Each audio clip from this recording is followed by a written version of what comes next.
Welcome to the Techland show. We're going to do the top 5 things that happened on Techland this week. Number 5, the Apple TV and how it's still a hobby. Number 4, I think, is Terminus, a movie that you've never heard of. I've never heard of it. Number 3 is the booby iPhone apps. Right. Number 2, Zombies versus Plants. And number 1, Kick-Ass, a movie that's going to kick ass. and kick your ass.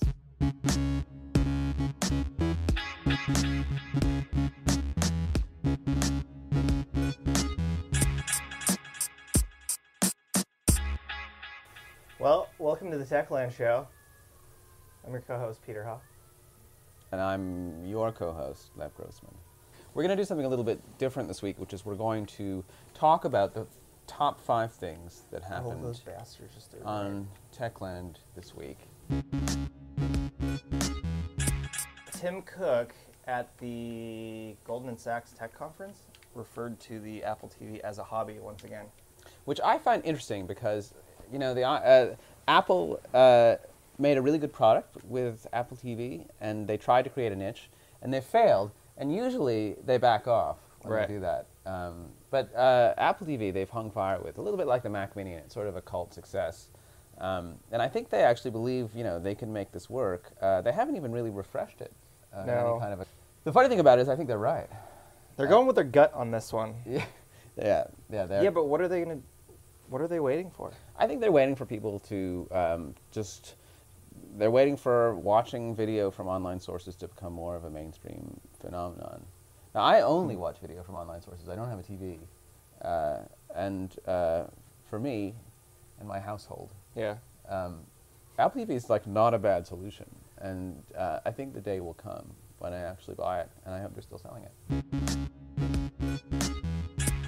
Terminus is a short film that possibly may be the next project for the woman who co-wrote District 9. She's thinking of turning it into a feature.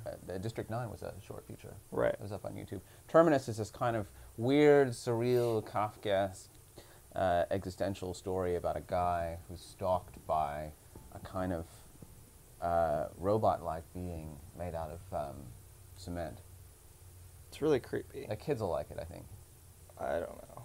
I watched the first minute or two, and I was like, all right, this is really long, so I skipped to the end where somebody's life ends.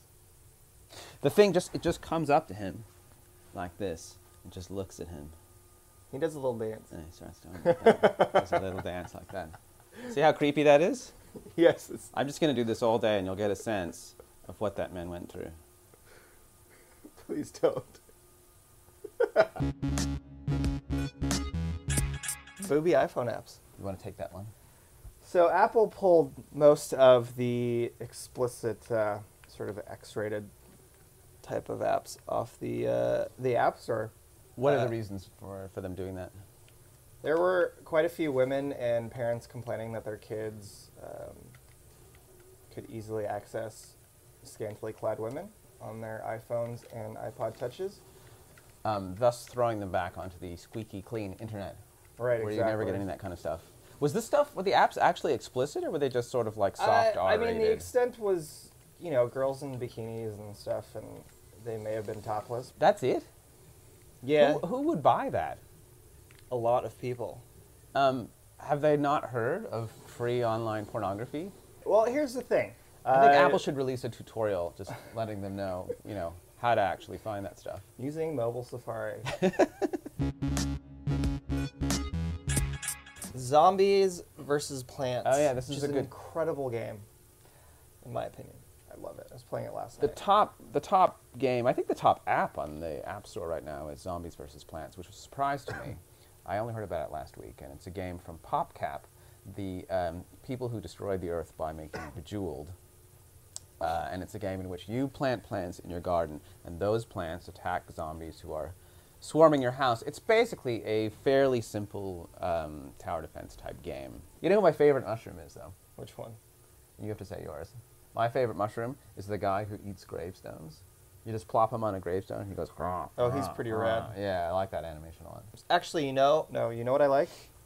Those weird Medusa-looking creatures that you put in the pool. Oh, they're effed up, yeah. They pull you down. The zombies. Those are probably my favorite. Yeah, and they're cheap, 25 Yeah. some like. But they take forever to recharge. Yeah, it's true. I talked to Mark Miller on the phone. Mark Miller is a comics writer, and he did Wanted, and he did Kick-Ass.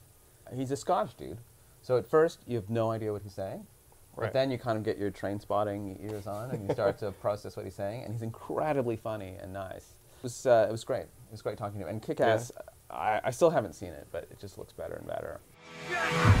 Oh, no, I'm just standing around, you know. No, not... The crazy thing is they made this thing on their own. They took it to the studios, and because it has a 10-year-old girl saying and in it and killing people, the studios wouldn't touch it. So Matthew Vaughn, the guy who made Stardust and Layer Cake, just said, you know, F this. I'm married to Claudia Schiffer. I'm just going to raise a ton of money on my own. And he did. When does it come out? Mid-April 13th, maybe? Why is it so far out? It's interesting, though, because there are only 8 or 9 issues in. So, I'm wondering if the movie's going to spoil anything. But I think there's actually substantial differences between the comic and the movie. Did Mark Miller tell you that there's going to be a sequel? I think he left open that possibility. And then they made this, like, making of Kick-Ass book, which I read, which is fairly explicit, that, you know, they're not closing it off at the end. I don't have my copy of that book yet. I was promised a copy of that book. I have 2 copies of it. Did you take my copy?